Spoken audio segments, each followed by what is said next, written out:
For us, the key issue was the Nekardau Dam that has sufficient water and where agriculture has not kicked off. We said we must do something urgently there. We say it cannot just be a triple P-driven project, nor can it be an exclusively government-driven project.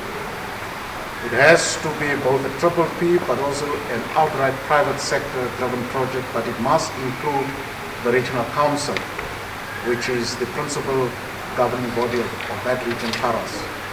The president agreed with us.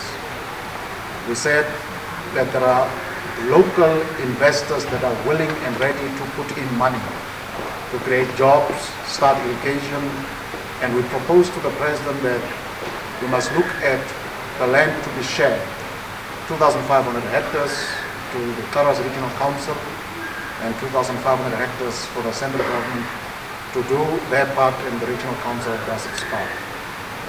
That will still be discussed. Obviously, the president cannot agree to something of that sort just here. You would understand that.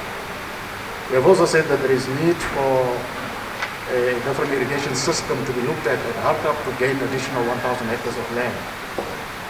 That will have to be looked at. We then said that the resettlement program has failed.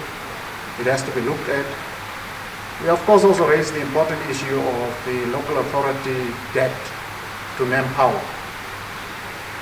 The southern part, for example, has debt to the tune of 250 million Namibian dollars only to manpower. We said that debt must be cancelled. But beyond cancellation, there must be interventions with renewable energy investment so that we don't cancel debt and fall back into the same problem of the accumulation of debt again. We highlighted that there are structural problems that create that debt in the first instance.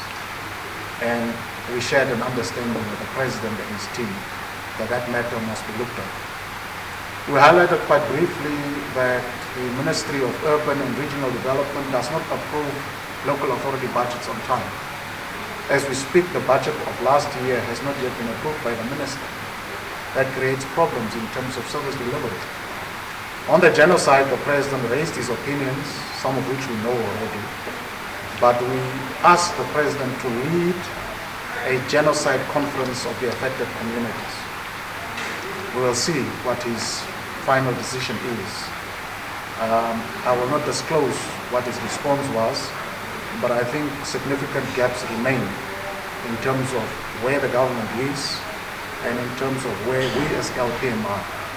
We think some of the issues that were raised in the meeting are issues that can be overcome if there is dialogue, if there is an engagement, if the president accedes to our request to have a genocide conference, a well-organized one, not like a land conference, one that does not exclude people on a political basis, a conference that is firm on who the affected communities are, not generalizations and people that want to squeeze themselves in because they have political numbers. No.